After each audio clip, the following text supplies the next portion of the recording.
Le sillon nasogénien, c'est une demande très importante. Alors attention, le sillon nasogénien n'est pas une ride. D'ailleurs, ça s'appelle sillon et pas ride du nasogénien. En fait, c'est la résultante de votre vieillissement qui commence par le haut de votre visage et les plans graisseux vont légèrement évoluer vers cette zone qui est la zone du sillon. Et pourquoi ici on est marqué? Parce qu'en fait, au niveau de la joue, on a 3 plans graisseux.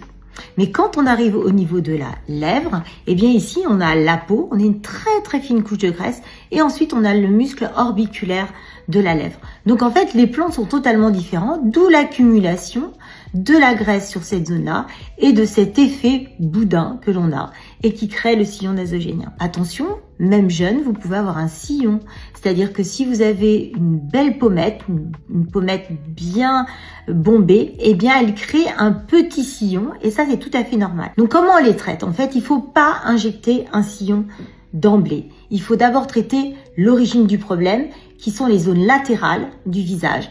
Donc on va traiter derrière le rétinème ligament qui se situe ici et on vient positionner de l'acide hyaluronique, regardez le mouvement que je fais, un peu sur la pommette pour repositionner le sillon nasogénien et le remettre en tension. Et tout simplement ça suffit. Parfois, il n'y a même pas besoin de l'injecter du tout. Surtout quand on est jeune. Moi, j'évite d'injecter les sillons chez les personnes jeunes. Je vais plutôt traiter ces parties latérales, comme je vous le dis, avec différentes techniques, soit l'acide hyaluronique, soit aussi avec les inducteurs collagéniques, pour avoir un effet naturel. Voilà.